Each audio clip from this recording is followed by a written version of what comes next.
president of the ONYXCON Foundation. We're live right here on We Back. If you know, you already know the rules up in here when I'm doing what I do when I go live.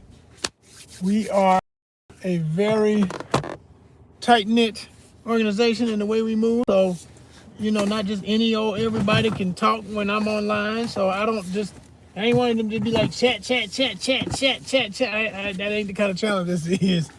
I don't just talk to everybody. I only talk to my subscribers. So if you're not a subscriber, you cannot chat. Just so you know. All right? If you're not a subscriber, you cannot chat. It won't even be seen. Okay?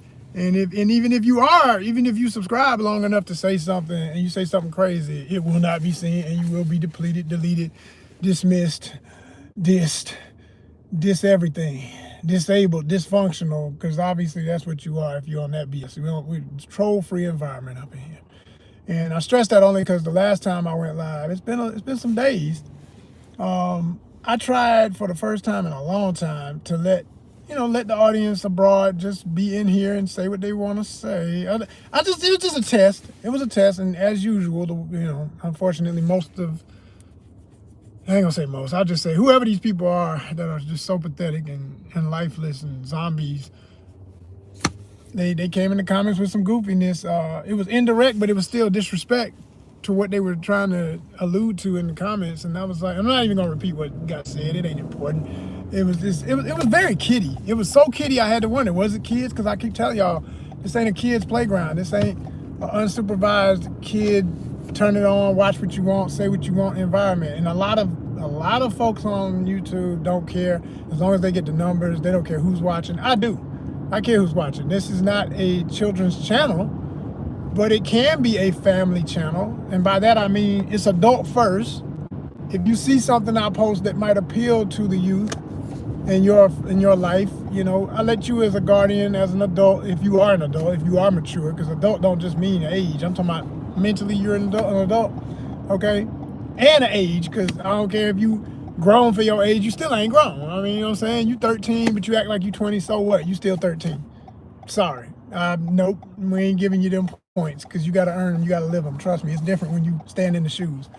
Because even the immature adult knows that they're expected to be a certain way at a certain age. So, I let y'all, if you're grown, you see something that's like, yo, this is cool, I'm going to share this with my kids, my niece, nephew, whoever, whatever. That's great. That's cool. That's fine. That's y'all. That's what y'all do in y'all house. But I really stress all the time. I say this ain't the kids' playground for unsupervised children just being online trying to yap it up with grown folk. And that's why I stopped allowing. One of the main reasons, it was more than that, but one of the main reasons why I stopped allowing people who are not actual subscribers to chat in my lives. And even sometimes when they are subscribers, if I find out that, and this is a little kiddie trying to talk with grown folk, I'm like, I'm gonna stop. No, because that's weird. It's too much going on in the world. We ain't got time for it. But anyway, for those who understand, for the true, what's good, how y'all doing, how y'all feeling? Back out here doing what I do, aiming to survive at all costs. And trust me, it's costly. This last couple of days, man, they told us we were gonna get all this snow. It ain't no damn snow yet. It's supposed to be all this ice in Atlanta. Ain't no ice yet. This is the worst ever. Get ready for I said to myself, you know what, man? I say here's another proof of when I say this phrase. I say America is a fear-based economy. If they can scare you into buying or preparing for something with finances, they will, and they did. And the whole metro ATL, not everybody, but most people, went into a buying frenzy. Lines were long, gas was long, everything. Everybody was buying gas, buying up all the bread, all the milk, all the eggs. This is what they do, right? This is what they do. Like, that's all they're gonna eat. And they buy a bunch of other stuff too, but they clear that stuff. I'm talking clear it out, right? And I know because I do these deliveries, right? I deliver groceries, I deliver, parcels, whatever. And it's funny because you see it. It's like, damn, man, are y'all really believing the hype? Yes, they are. They believe in the hype. And I'm not saying you don't get prepared. I'm not saying if you're not ready, don't go get ready. Don't get the things you need in your house. But it's silly to me how people buy all this stuff, right? That's, some of it's stuff that can spoil. It's not gonna last. It's not gonna last forever. You ain't gonna keep 15 gallons of milk unless you got that many people in your house drinking milk. I mean, maybe you do, I don't know. But it ain't gonna last, is my point. It's gonna go bad, you're gonna have them problems, like, yeah, it gets weird. So anyway, they did all that, and then now they don't need nothing. So there ain't no orders, really. There are hardly any orders. And that's whack as hell from my perspective, you know? Yeah. That's whack as hell from my perspective. That don't help. That don't help at all. Cause hey, I want to see them orders, man. I want to see screen lighten up and have enough to pick from, so that me and other drivers, we ain't competing for the same one order and all that kind of stuff. So I was lucky to get the one I'm on right now. And yeah, cause literally it took hours. I mean, can you imagine like waiting hours for one? I said, this ain't it today.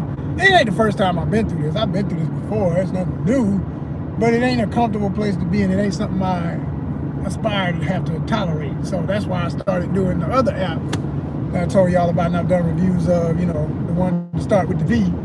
I started doing that, but I've been doing less of that one because I realized no matter how much it pays, it kills your gas, it kills your car, in the sense that you're taking on way more, and they expect way more for so little when you really compare what you're doing for what the pay is. At first you're just looking at the number like, oh man, this pays $117. Okay, yeah, but how many drop-offs? 70 drop-offs. That's 70 drop-offs. Now, between the average, first of all, it's an hour to load your car. Then it's gonna be anywhere from 30 to an hour to get to the place where you're gonna be dropping off stuff in that first zone. Because what usually happens, you're in one neighborhood, then you bounce to another neighborhood, and if it's that many packages, 70 or so, you go in about 3 different areas in the same zone. So like 3 different neighborhoods, same zone, your whole day is blown. You think you're gonna be like, oh man, you ain't knocking nothing out. Because you're gonna be some places you've never been before. You're gonna be dealing with some traffic you ain't never known how it works in that neighborhood. You're gonna deal with some bad roadways, some poor GPS, some horrible signal, some terrible apartment situations. I hate them damn apartments because they always got people who don't put the code in for how you get in and deliver their stuff, and then they act like all nonchalant about getting back with you in the messages to let you know the code, and then oh man, it's a mess. It's a mess, y'all. It's a mess. So what should take you 5 to 6 hours ends up taking you 7 to 8 hours.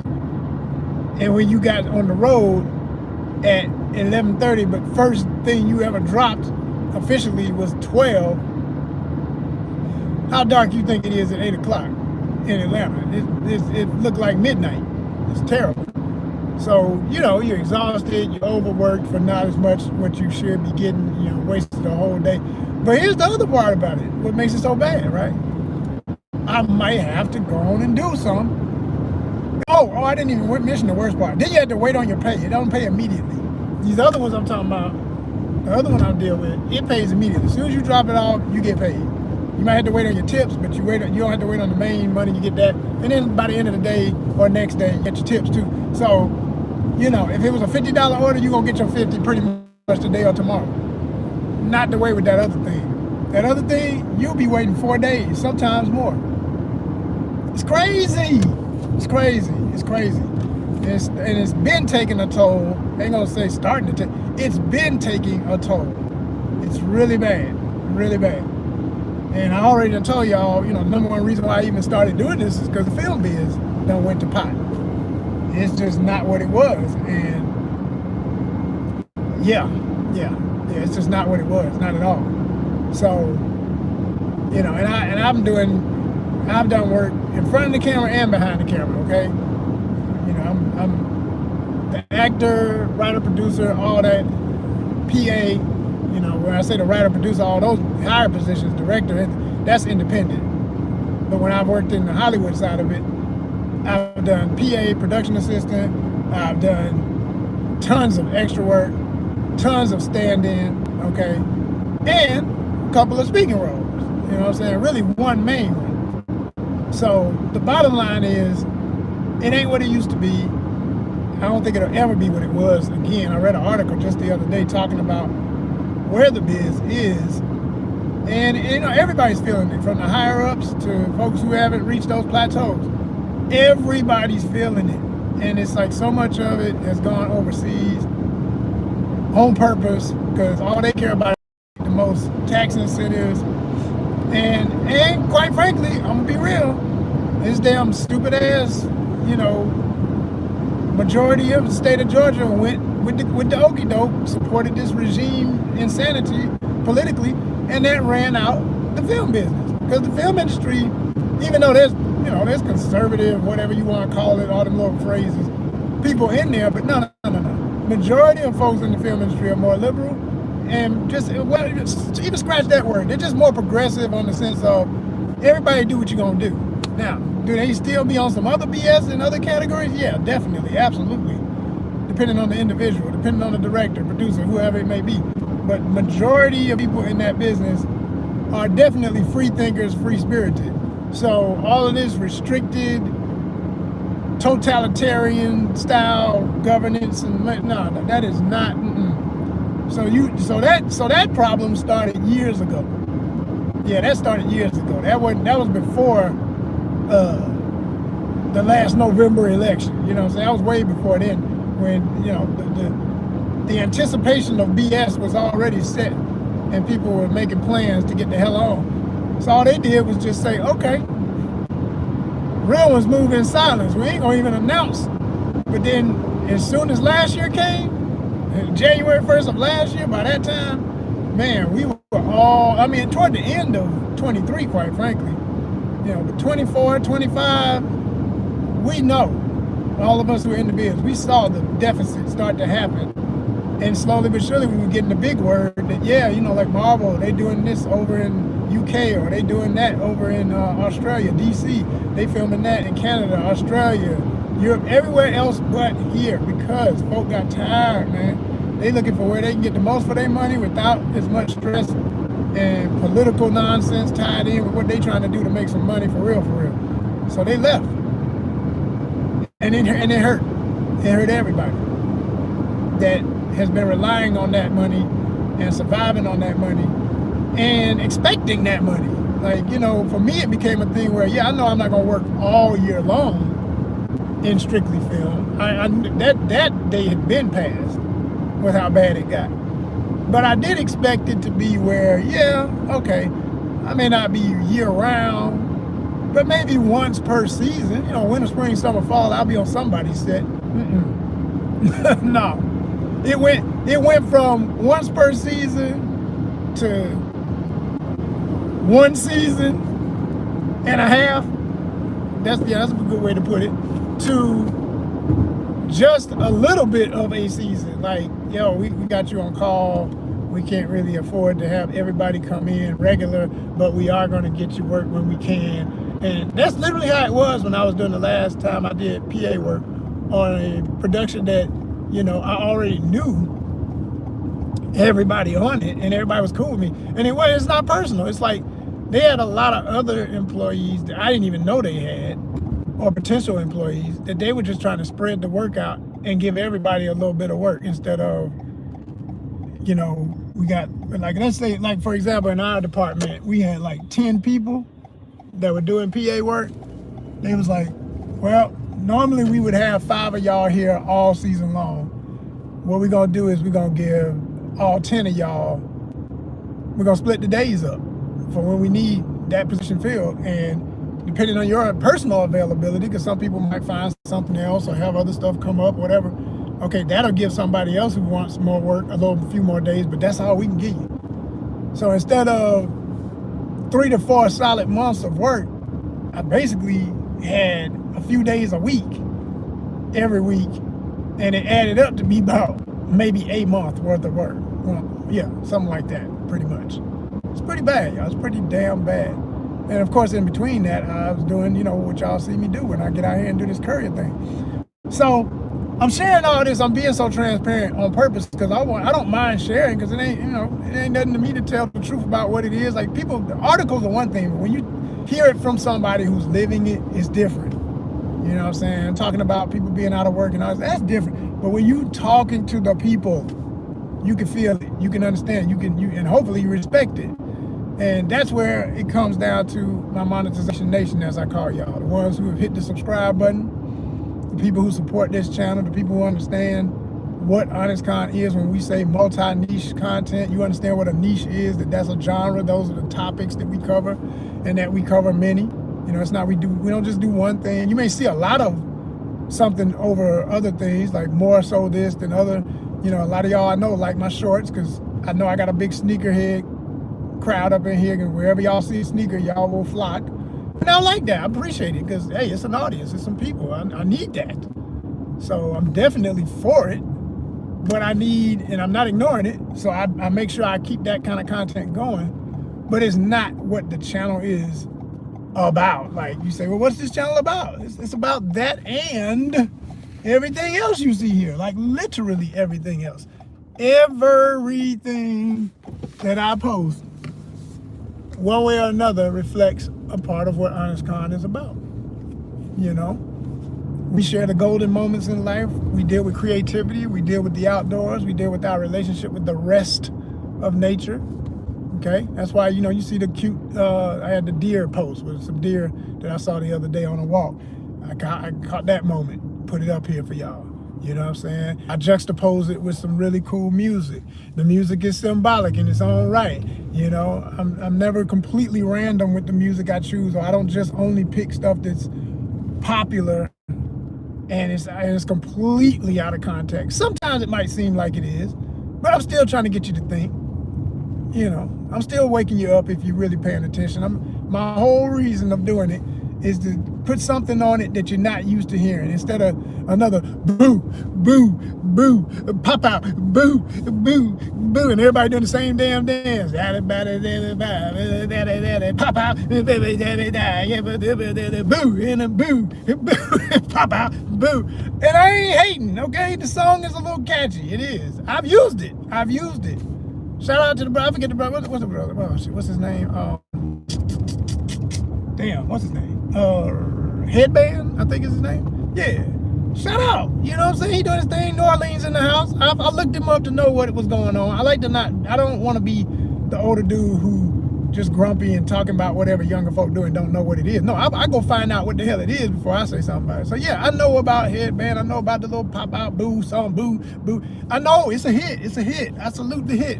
Make your money, young man. I hope you're gonna do something real with it. You know, that's the most important thing. Plenty of folk make something, but then a few years later, where you at? What'd you did? What difference did it make? I want to see you do something major with it.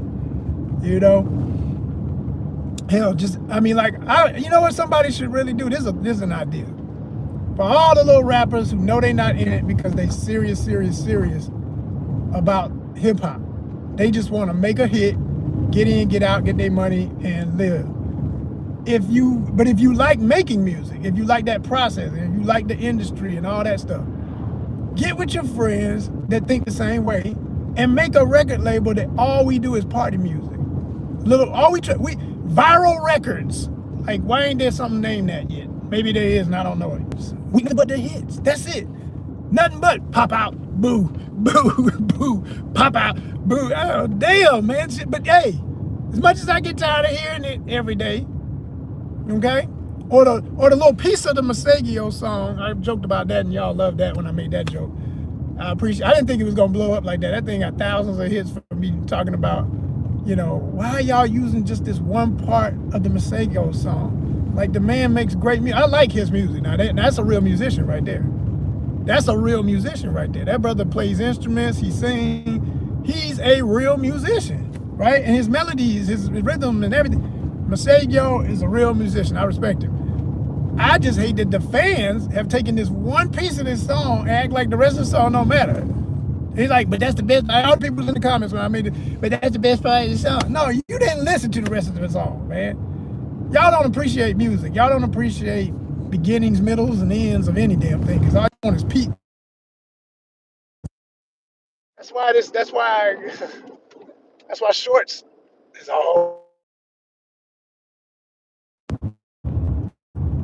in the boondocks, y'all. In the boondock. deep in the boondocks. I'm deep in the boondocks, deep in the boondocks. So every now and then, the signal gonna have to go out in a minute anyway, because I'm about to drop this order, but just letting you know what's going on. If it goes blank for a minute, I'll be back, okay? The signal be jumping all around when I'm out here in these woods, in these Georgia woods. Not really in the woods, like both sides woods. Anyway, so yeah, like, you know, I don't somebody take it to that level, like focus on making the hits, focus on making, but also everything ain't got to be so damn ratchet. I keep saying it don't need to be ratchet at all. You ain't got to cuss. You ain't got to say the N-word, black people. You ain't got to disrespect yourselves and pretend that the whole world ain't watching. And let's stop playing this game like, you know, you just cool with everybody can say stuff. No. We the only folk pay the price for all that stupid leeway. Everybody else going with their life. They grow up, they get married, they have a big ass house, they make a video. I watched a video one time. This dude, he had been it was a white guy. He had been a rapper when he was young. If you saw, he showed his pictures and everything. He said, like, this is my name. He showed how he used to be a rapper during the era of the highest peak of the popularity of groups like Bone Thugs and Harmony. So if you know how that era was in early 2000s and everything, you know, he was one of those guys, and he was trying to be that persona. And he made jokes about himself, like, you know, I wasn't no gangster, I wasn't none of that stuff, but that was what he thought, because of the way the industry was. That's what's popping. I like hip hop, I like rap. I chose this type of rap, me and my friends. He may have had some friends that were closer to the real street type stuff than him, so they teach you the ways, you get a little bit of slang, you start acting like you bang and all this other bullshit. And it's just garbage, because it wasn't really who he is. Like, you can be hip, you can be cool without trying to be gangster, but he wanted to be, like, he admitted it. He said, I was a perpetrator, in so many words he was saying, you know? And, you know, he's all fully tatted up now and everything. But the dude still he talked about getting older and get to a point in life where he had bills because he had kids when he was young. But he also had some connections. He had those benefits, as they say, white privilege. He admitted he had the privilege. And he was able to, even with all the tattoos and looking like he had been, I mean, if you saw his pictures when he was young, he looked like a cholo, straight up.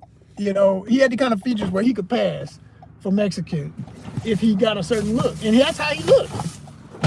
But he's like, he's like, no, I'm a straight up white guy who learned the lingo, played the game, got rich off of that, got his first little big bag off of that, and then he got into, still could get a corporate job, still. Even with this all tatted up and shit, could still get a damn corporate job and support family. And he has a channel on YouTube where he's big into statues, you know, like popular Marvel characters, DC characters. And I love all that stuff. You know, that's another part of ONYXCON. We do that. We cover that kind of stuff. I think I've even done a reaction to one of his videos. So I'm not even dissing his channel. I'm just speaking to the hypocrisy of how someone can play both sides of the fence when they're on a certain side of the fence and still do whatever they want in life, versus somebody else try to do that shit. You're done, man. You will forever be that. Yeah, y'all. I'm just saying, you know, where I left off, to keep the conversation topic what I'm saying about, you know, certain privilege is real. Like, this dude, I mean, I remember he was talking with his hands. You can see the whole, he got the knuckles with the letters going across them or whatever, put them together, whatever name or something, probably the name of his rap crew or whatever he was in. Oh my God. He showed the covers of the albums. It reminded me of stuff from like when Master P was blowing up, and they used to do them real tacky covers that I forget the name of the studio. It was a studio that did all those. I mean, they were unique. Can't say that. They did create a unique style that was only them. They were the ones who made that first, then everybody else was imitating it. There was a bunch of folk imitating it too. But they created this whole, you know, like it was collage, and I like collage, so I love that. I actually used to be entertained by those things. I didn't necessarily like or not like them. They were entertaining, they were interesting, they were unique. You know, now as far as great graphic design meeting the standards of what is timeless and classic, hell no. But in their own right, they were classic because, like I say, they're so unique. The bedazzled lettering Everything on it looked like a blinged out chain, and it went along with the whole theme of bling bling and all that at that time and stuff, right? And I do have, you know, some appreciation for that type of jewelry and stuff like that to a certain extent. You know, I don't dig all of it, but I can appreciate, you know, because like I always tell y'all, for the cultures, plural, that's what we do it for over here, plural, because there ain't no one, man. Like, you pretend there's one, then it's like people are going to assume, oh, so you must like this. No, you need to make that list a lot shorter. Like, I'm going to handpick what I know really does apply to me, and the rest of that shit ain't me. It don't have nothing to do with me, and it never did. And that's the problem with stereotypes.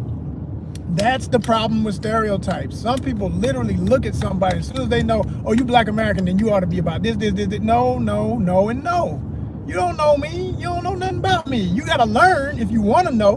Now, the other problem is most people don't want, I don't mess with me. I just want to have a stereotype. I'm comfortable with the stereotype. I'm not comfortable with, you mean, wait a minute, it's not always like, no, it's not always like that. Are you always like whatever you are? If you're supposed to be this, and people get all offended? No, I'm not. Exactly. Same here, man. Don't ever try to pigeonhole nobody. All of us are individuals. Everybody's got a story. Everybody's got a uniqueness to them. Everybody. And when you learn not to do that, and it's work, man, because we've all been preyed on with the bullshit, with the propaganda of the systematic. And when I say systematic, it truly is systematic. You know, I told you, I've worked in Hollywood. I've been on sets where I've seen, man, oh my gosh, I can't even get started. Like, I've seen casting calls where they say, they literally write it like this. There's no trying to be correct or sensitive to who they may offend or why that's not how you would put that or what the hell were you thinking when you wrote it like that. Like, say something straight up like, we need a really rough group of folks for a really rough scene in a bad part of town. We need cars with big rims, and we need guys with really rough looks and all this thing. You're saying to yourself, okay, so what defines rough? You're already asking questions. What defines rough? Which one is rough? What's not rough? What's rough?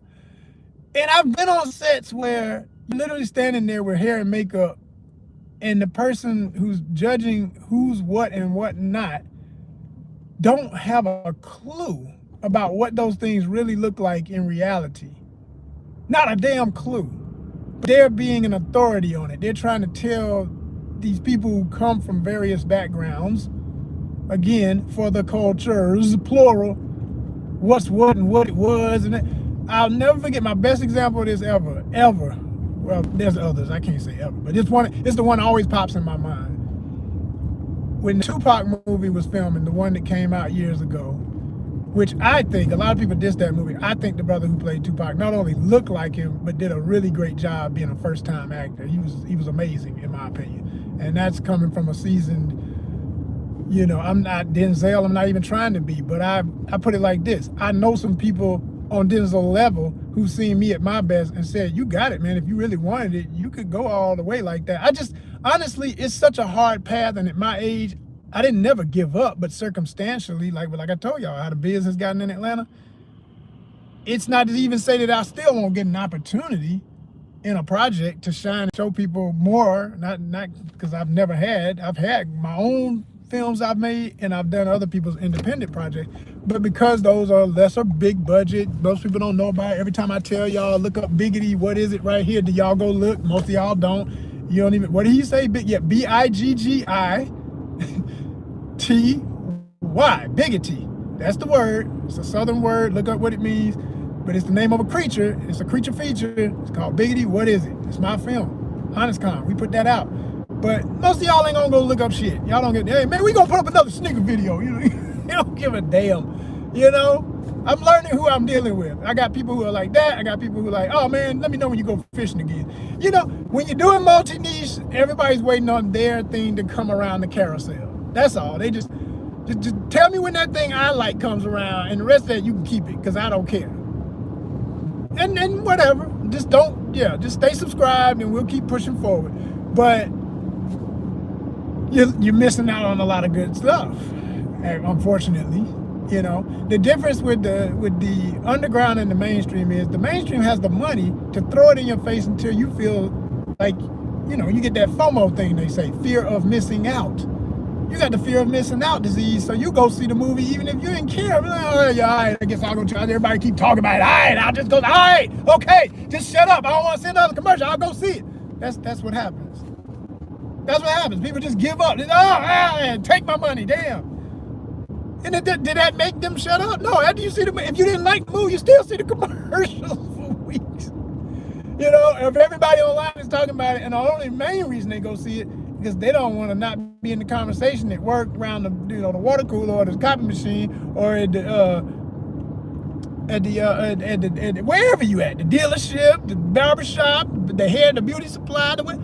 When somebody makes the joke from the movie, they don't want to not know what's going on. They will be, oh yeah, right, that was a funny scene. They might be in their head saying, that was the worst scene in the movie. I hated that scene. I hated that damn scene. Well, why ain't you being honest? Be like, yeah, I saw it, but I wasn't feeling that. Oh, well, dang. Who gives a what they think? What do you think? Be the different voice in the room. Be the one that says, you know what? I like the movie. Maybe you don't like the movie, whichever way. But here's why. This part sucked. That part was great. Show some brain aptitude. Show some fucking variety to your own existence. Do not be a yes man or a yes woman. Be you.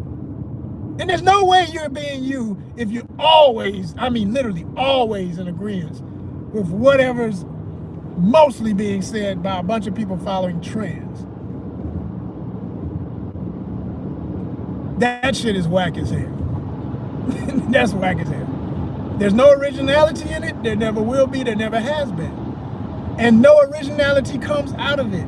The more you don't speak up and say what you really think, nothing will change, and the same stuff will only get worse. It will get more self-confident that it cannot be challenged, and it will create, it's what creates these psychotic political mind states we're dealing with, where some people, not everybody obviously, but some people will back up absolute lunacy.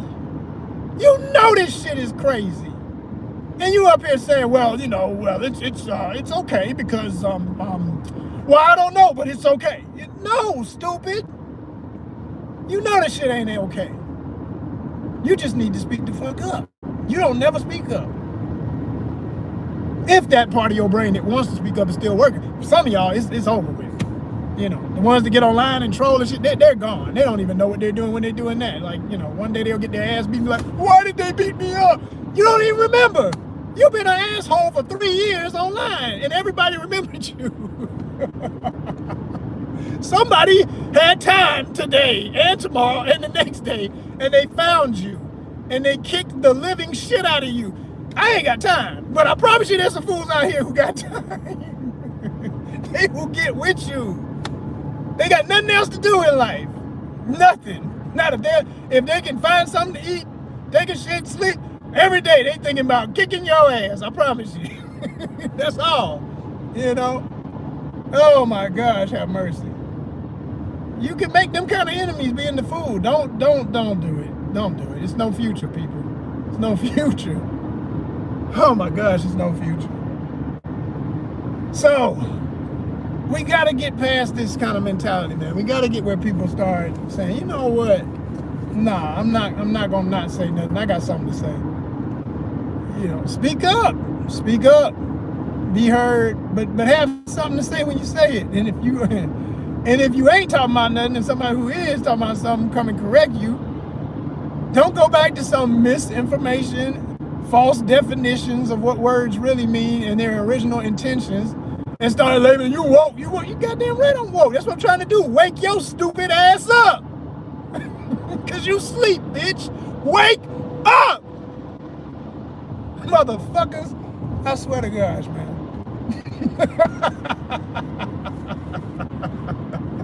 Oh.